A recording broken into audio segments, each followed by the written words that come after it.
Hola, ¿qué tal? Les doy la bienvenida a otro programa especial Descifrando el Coronavirus.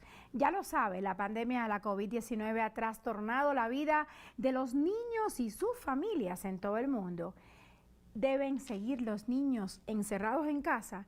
¿Cómo identificar los síntomas de la COVID-19 en los menores de edad? De eso y más conversaremos hoy con el doctor Juan Francisco Galán Herrera, quien es infectólogo pediatra. ¿Cómo está, doctor? Sea muy bienvenido a Descifrando el Coronavirus. Muchísimas gracias. Gracias por la invitación, Aisa. Queríamos saber, para empezar, de qué manera los niños se infectan de la COVID-19 y en qué lugares es donde más se infectan. Los niños se infectan principalmente en el entorno familiar. ¿Qué quiere decir? Ellos están siendo cuidados actualmente por los padres o por los cuidadores que son adultos y, por supuesto, los adultos son mucho más propensos a tener este proceso infeccioso por la COVID-19 y, por ende, son ellos quienes transmiten la infección a los niños. ¿Esto qué significa? ¿Que los niños no pueden ir a reuniones o fiestas familiares? Idealmente, en el momento actual que ha cambiado ya la pandemia y que gran parte de la población adulta se encuentra vacunada, bueno, por lo menos en países como el nuestro, aquí en México, los niños podrían acudir a estos eventos siempre y cuando fueran al aire libre. ¿Qué quiere decir? Que los niños podrían acudir a estos eventos sociales. En sitios ventilados. En sitios ventilados, exactamente. Hay que tener en cuenta que esta infección se transmite por aerosoles. Esa es la vía aérea de contagio primordial, es a través de los aerosoles. Entonces, los niños se infectan por los padres, por los abuelos, por algún cuidador. Cuando esos padres y abuelos hablan, estornudan, tosen, cantan, gritan, todo eso, ¿no? Exactamente. Entonces, ¿qué es lo que ha ocurrido con los confinamientos que se han tenido en los diferentes países? Los niños han sido, digamos, entre comillas, respetados de presentar una infección por la COVID-19. Sin embargo, no quiere decir que no se infecten. Sí se pueden infectar. ¿Y los niños infectan a su vez a otros? Por supuesto, sí, ya se sabe que epidemiológicamente hablando, entre más aglomeraciones de personas haya y con uno o dos individuos que estén infectados, que no tengan síntomas, ellos pueden estar expulsando el virus. Incluso recientemente, aún los vacunados pueden ser capaces de contagiar a los niños. Por eso es muy importante preservar las medidas de prevención contra la infección. De eso vamos a hablar más adelante, porque yo creo que hay que insistir mucho en esto que acaba de decir. Doctor, ¿y cuáles son en niños los síntomas de COVID? Los síntomas de COVID son muy parecidos a los de adultos. ¿Hay alguna diferencia? Lo que sucede en niños es que particularmente ellos pueden presentar un resfriado común, un proceso infeccioso como un cuadro gripal común y corriente, como otros virus. Entonces ellos pueden presentar fiebre, pueden presentar dolor de cabeza, malestar general, cansancio. ¿Cómo los identificamos a los niños? Primordialmente porque dejan de hacer sus actividades normales, entonces se lucen más apagados. Pero eso también ocurre cuando los niños tienen gripa o influenza o dengue. ¿Cómo diferenciamos esas enfermedades de la COVID-19? Digamos, para saber, oiga, mi hijo tiene COVID, no tiene dengue. Es muy complicado hacer la diferenciación. Digamos que, por ejemplo, en áreas con alta endemicidad de dengue, ¿qué quiere decir? Donde está circulando el virus, a veces es muy difícil hacer esa diferencia. Habitualmente nosotros como pediatras englobamos este cuadro como una enfermedad similar a influenza o a una gripa común. Entonces es complejo realizar la diferenciación desde el punto de vista clínico, pero evidentemente existen pruebas que se pueden realizar para determinar si el niño ha estado expuesto alguno de estos virus. Pueden hacerse pruebas rápidas incluso. Pero las pruebas son bastante incómodas, doctor. ¿Hay otra forma de detectar si el niño tiene la COVID de otra manera o solo hay que hacer esas pruebas? El diagnóstico se establece a través de una prueba confirmatoria. Digamos que si estamos sospechando que el niño tiene COVID-19, pues tendríamos que realizarle una prueba de PCR en tiempo real o una prueba de detección de antígenos si presenta síntomas. Antes de hacerlas hay que asegurarse de que, por ejemplo, el niño haya tenido contacto con alguna persona con COVID-19 o simplemente por tener los síntomas hay que hacérselas. Por supuesto, cuando el niño o tiene un antecedente de que los padres o los abuelos o algún cuidador tiene la COVID-19, pues es mucho más sencillo realizar un diagnóstico. O un amiguito que fue a visitarlo. O un amigo que lo haya ido a visitar, por ejemplo, ¿no? Es mucho más sencillo orientarnos. ¿Qué debería hacer si mi hijo presenta síntomas COVID? Hay que vigilarlos. Las posibilidades de complicaciones por la COVID-19 en niños son muy bajas. No quiere decir que no ocurra. Sí pueden ocurrir complicaciones e incluso pueden ocurrir hospitalizaciones en los niños, pero estas son extremadamente raras. Los estudios científicos que se han publicado o de los estudios observacionales que se han publicado en otros países, incluidos México, indican que menos del 2% de los pacientes pediátricos que se infectan van a requerir hospitalización. ¿En qué casos los niños se agravan? Los niños se agravan primordialmente cuando tienen otras comorbilidades, como por ejemplo que tuvieran igual diabetes, que tuvieran obesidad, por ejemplo, que tuvieran otras enfermedades de base como los niños asmáticos, por ejemplo. Estos niños tienen mucho mayor facilidad de complicarse. ¿Los niños asmáticos? Los niños asmáticos ¿Por qué, también, doctor? Porque es en vías respiratorias, es una infección respiratoria la COVID-19. Quiere decir que, que los papás que tengan niños asmáticos tienen que tener más cuidado con sus hijos. Exactamente. Extremar las medidas. Extremar las medidas. Y el otro grupo importante de niños que también puede agravarse son los niños inmunocomprometidos. Los niños con cáncer, con algún proceso hemato-oncológico, por ejemplo, los niños que tienen trasplante renal o los niños que están bajo inmunosupresores. Doctor, ¿y si un niño se contagia y se queda en casa, como usted dice, qué medida debemos tomar? Lo que hay que vigilar es que el niño no se complique. ¿Qué quiere decir complicarse por la COVID-19? Si el niño presenta mayor dificultad respiratoria, por ejemplo, el niño no mejora dentro de las 24, 48, 72 horas de haberlo vigilado, entonces lo ideal es que los padres lleven al niño a una unidad de urgencias de un hospital pediátrico para que sea evaluado y ver si ha progresado la infección, que puede ser, como ya les había dicho, un simple cuadro catarral, o puede progresar a una neumonía, que eso también es muy frecuente. Es decir, el niño sí se puede infectar por la COVID-19, desarrollar neumonía y requerir hospitalización. Y dependiendo de la evaluación del pediatra, pues ya se decide si se queda dentro del hospital o se puede egresar a su domicilio.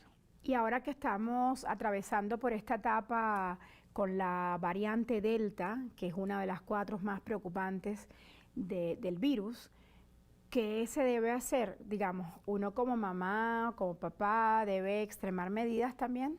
Por supuesto. Lo más importante para tratar de detener la replicación del virus COVID-19 con esta variante Delta es que todos estemos vacunados. Actualmente ustedes saben que la fase de vacunación, como se dio, es de adultos y adultos mayores, después adultos de edad media. Ahorita estamos en la fase de vacunar a los más jóvenes. En el caso de México, pero hay muchísimos países donde la vacunación aún es mínima, es simbólica. Entonces, ¿qué es lo que podemos hacer nosotros? Hay que vacunarnos con la vacuna autorizada y disponible a nuestro alcance. La que tengamos. La que tengamos, la que esté autorizada en su país. Recuerden que todas las agencias regulatorias que autorizan las vacunas en sus países, pues están legalmente autorizadas primordialmente para realizar esta inclusión dentro del programa de vacunación de su población. Entonces, la que tengan disponible es la que se tienen que aplicar. Y ojo a los padres de familia, con la circulación de la variante Delta, Hay que tener en cuenta que es mucho más contagiosa que las variantes previas y la cepa original. ¿Y esto qué significa? ¿Qué significa, doctor? Que está contagiando a más gente, sobre todo a la gente que no está protegida con la vacunación. Como el niño. Como los niños, los ¿no? Niños. Los niños menores de 12 años no están recibiendo en este momento una vacuna que los proteja. Y por eso es que estamos viendo más casos de niños en nuestros hospitales pediátricos con COVID-19. A propósito de eso, ¿cuál es el peor escenario? El peor escenario es que un paciente se hospitalice, un paciente pediátrico se hospitalice, se agrave y requiera una unidad de cuidados intensivos para su tratamiento. ¿Y esto debido a qué? Debido a la respuesta del propio niño, ¿no? Se da en muy pocos casos. Sin embargo, una de las principales preocupaciones de los padres es el denominado síndrome inflamatorio multisistémico. ¿En qué consiste, doctor? Este síndrome inflamatorio multisistémico pediátrico se puede presentar alrededor de los 45 días después de que se ha presentado una infección por COVID-19. Vamos a dejarlo ahí para irnos a una breve pausa. Al regreso continuaremos hablando de este importante síndrome respiratorio que aparece en los niños cuando se ponen graves por COVID-19. Regresamos.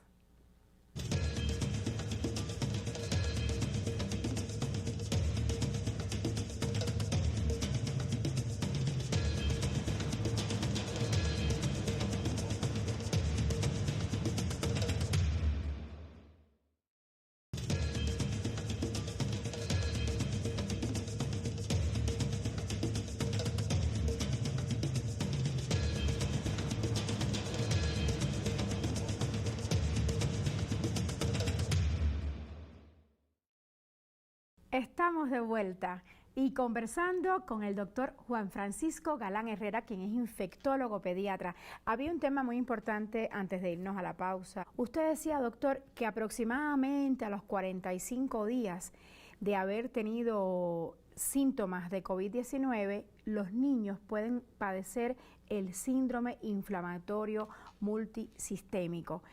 ¿Qué significa esto y qué consecuencias tiene? Los niños, como les había comentado, pueden presentar un cuadro agudo por infección de COVID-19 sin presentar ningún síntoma. O pueden presentar algunos síntomas, pero no se agravan.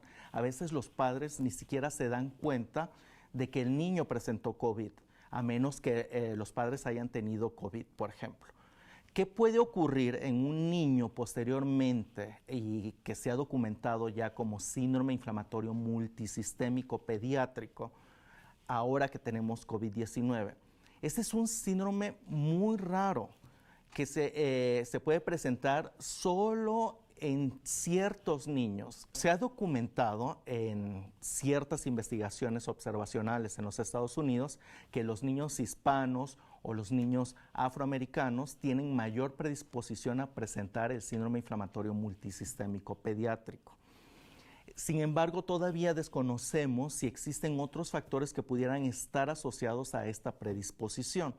Pudieran ser aspectos genéticos, pudieran ser aspectos nutricionales, etcétera, dentro de los individuos pediátricos. Es un síndrome bastante raro e incluso estos pacientes lo que presentan es una inflamación multisistémica porque va a afectar a varios órganos. ¿Qué quiere decir? Al mismo tiempo. Al mismo tiempo puede afectar piel, puede afectar hígado, puede afectar riñones, cerebro, puede afectar las conjuntivas, por ejemplo. Entonces, es un cuadro muy característico que engloba precisamente esta respuesta de solo ciertos niños. ¿Y este síndrome inflamatorio multisistémico solo se da con la COVID-19 o ustedes ya lo tenían identificado en otros padecimientos? No, se da con otro tipo de infecciones. Se puede presentar también con algunas infecciones bacterianas, por ejemplo. Entonces, no es un síndrome nuevo. Este es como una respuesta a un proceso inflamatorio, a un proceso infeccioso previo. Puede ser por cualquier otro virus ¿Los también. niños se salvan con Los este niños se síndrome? salvan, sí. La gran mayoría de los niños se salvan con tratamiento que se puede dar gamma-globulina intravenosa o se pueden dar también esteroides endovenosos y los niños pueden responder satisfactoriamente. Pueden disminuir el proceso inflamatorio que primordialmente se caracteriza por una inflamación de vasos sanguíneos a nivel cardíaco también o en diferentes vasos sanguíneos en toda la economía del niño. Doctor, es gravísimo esto del síndrome inflamatorio multisistémico, pero usted nos ha dicho que los niños se salvan en este caso. Pero cuéntenos, ¿existe en los niños, en la población pediátrica, lo que conocemos como long COVID o COVID persistente? Por supuesto. Algunos niños también, en su gran mayoría, no logran recuperarse por completo de la COVID-19 aguda. Entonces, estos niños pueden llegar a presentar cuadros o síntomas a largo plazo, como dolor de cabeza, primordialmente cansancio, por ejemplo, o obnubilación mental, digámoslos, ¿no? Que están confundidos o se les olvida algunas cosas. Lo que se estima hasta el momento, recuerden que la COVID-19 es una enfermedad nueva, Estamos viviéndola en tiempo real. Exacto, la estamos viviendo en tiempo real y está cambiando, entonces muchos datos van saliendo. ¿Cuánto tiempo pueden durar estos síntomas? No lo sabemos. No lo sabemos, pueden ser 3 meses, 5 meses, 6 meses y los síntomas a largo plazo pues ya están bien documentados en adultos y también en niños se está documentando que pueden existir estos problemas o estos síntomas prolongados por la COVID-19. Doctor, ¿los niños mueren menos por COVID-19 que los adultos? Está documentado inicialmente desde que empezó esta pandemia que los niños, aunque se infecten, la evolución es muy favorable en ellos. ¿Esto a qué se debe? Pues existen ciertas diferencias en su sistema inmunológico. No es que los niños sean mucho más fuertes, su sistema inmunológico está aprendiendo. Entonces, al estar aprendiendo, se está desarrollando y muchas de las respuestas inmunológicas que presentan los adultos no la presentan los niños. Entonces, eso es favorable para ellos. Incluso, dado que los niños, por ejemplo, una de las teorías de por qué se complican menos es porque ellos están expuestos a más virus en el colegio, por ejemplo, en las guarderías.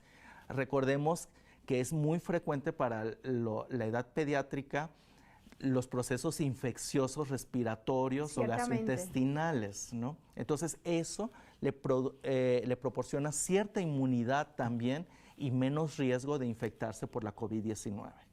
Pero los niños sí se ponen graves y sí pueden fallecer. Exacto, sí. ¿Eso en qué casos ocurre? Pueden ser en niños que tengan algunas otras comorbilidades o enfermedades de base. Como ya lo habíamos mencionado, pacientes, por ejemplo, o niños que nosotros tenemos que tengan algún defecto inmunológico, que sean pacientes trasplantados, por ejemplo, pacientes con otras comorbilidades como obesidad o sobrepeso también. ¿Y cuando los niños se ponen graves, se pueden intubar? Algunos niños pueden requerir soporte ventilatorio y pueden requerir intubación y manejo en una unidad de cuidados intensivos pediátricos. ¿Qué es lo que se hace? Lo que tratamos es de apoyarlos a los niños a que su propio organismo genere una respuesta inmunológica que contenga el proceso infeccioso. Gran parte de los niños afortunadamente sale incluso de las unidades de cuidados intensivos de forma satisfactoria. Sobre la COVID-19 en niños hay muchísimas dudas, pero también hay certezas. ¿Qué hemos aprendido al día de hoy? Debemos de seguir todas las medidas de prevención para evitar los contagios. Es la más barata vía de proteger a los niños y al mismo tiempo la más efectiva. La más efectiva. Todos estamos preocupados en este momento por el regreso a la escuela. ¿Deben regresar los niños a la escuela? Desde mi punto de vista, y es mi particular opinión, los niños deberían regresar a la escuela, por supuesto, siempre y cuando se puedan establecer las medidas de prevención adecuadas. ¿Cuáles serían estas medidas de prevención? Número 1, que todos los familiares o el núcleo intrafamiliar en el cual vive el niño esté vacunado. Es decir, esencial. Es esencial. Y necesario. Y necesario. Porque en este momento los niños menores de 12 años no cuentan con una vacuna que sea accesible para este grupo de edad. ¿Y por qué los niños no se pueden vacunar con la misma vacuna que nos ponemos nosotros, los adultos? Porque hay que recordar que los ensayos clínicos todos han sido desarrollados de manera inicial en los adultos. Se están empezando a desarrollar estudios en la población de adolescentes, por ejemplo, y después van a empezar los estudios en la población pediátrica. Bueno, a excepción de Cuba, que ya empezó ensayos en población pediátrica, lo cual es una excelente noticia. Sí, lo que se tiene que hacer en los ensayos pediátricos, hay que recordar que los niños no son adultos chiquitos, responden diferente. Claro. Entonces, es importante considerar que hay que evaluar cuáles son las dosis más adecuadas de los niños. Puede ser que una dosis muy alta en el adulto sea contraproducente en el niño y le produzca una reacción inesperada, grave, que pueda conducirlo incluso a una hospitalización por la vacuna y no por la COVID-19. Entonces, ¿qué es lo que se prueba primero? Disminuir quizás las dosis. No sabemos si hay que disminuirlas o hay que aumentarlas en niños. Entonces, se hacen pruebas y por eso es que tarda más tiempo en aprobarse la vacuna en población susceptible, como los niños o las mujeres embarazadas, por ejemplo. Doctor, le voy a hacer una pregunta que nos acaba de llegar de la red, de un usuario de la red @DelesurTV y dice, se la voy a leer tal cual.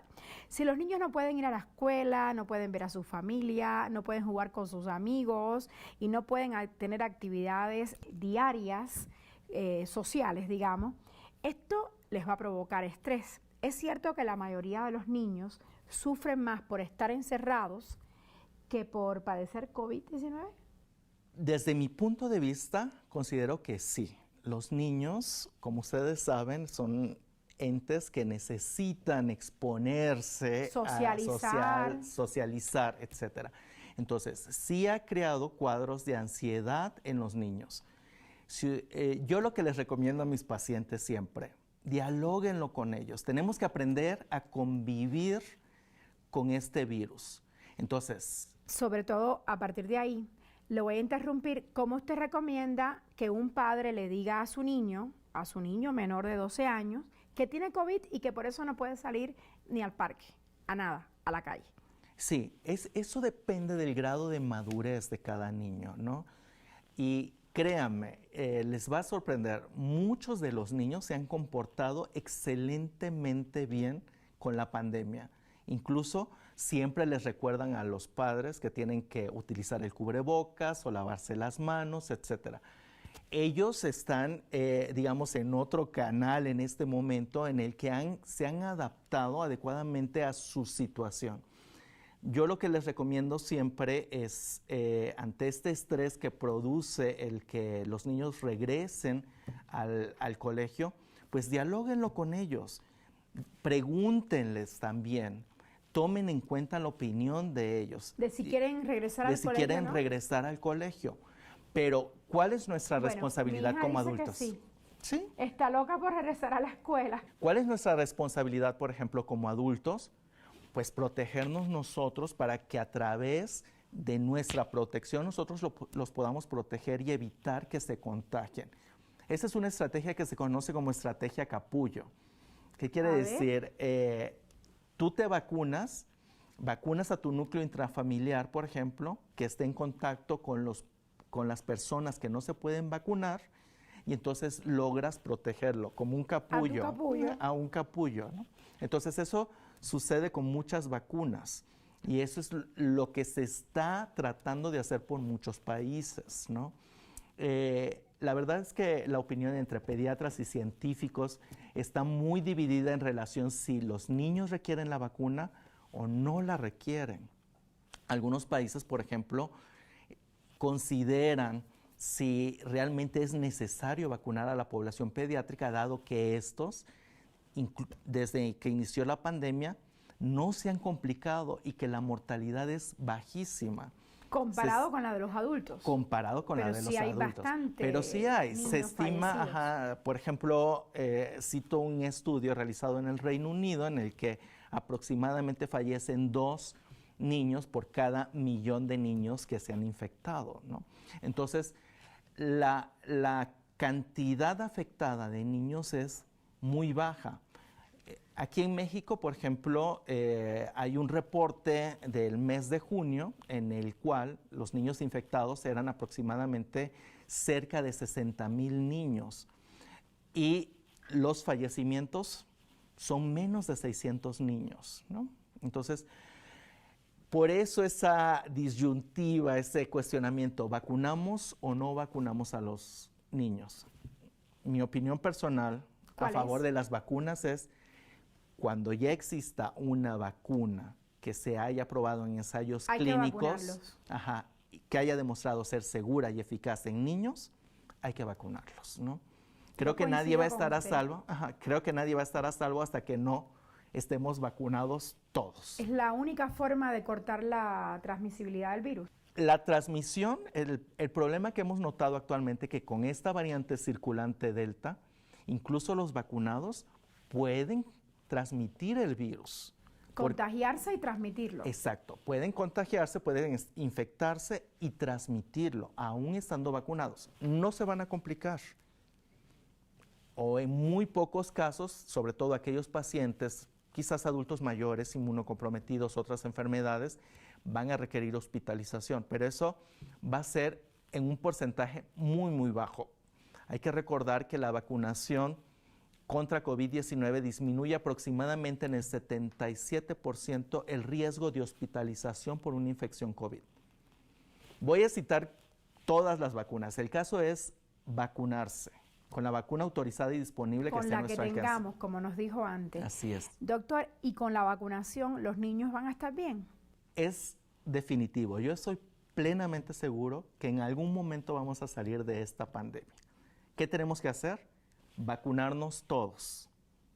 Y en tanto se controla la pandemia por COVID-19, debemos mantener las medidas de prevención que ya todos conocemos. Con esta afirmación tan importante, doctor, me quedo y nos despedimos. Si se mantienen medidas de seguridad, si se usa el cubrebocas, si se lavan las manos y mantenemos el distanciamiento social, hay una gran posibilidad de que los niños vayan a estar bien, de que no les vaya a pasar nada. Así que cuídelos mucho porque los niños son la esperanza del mundo, ya lo decía José Martí, y yo les digo que los veo de hoy en 8 días. Hasta la próxima.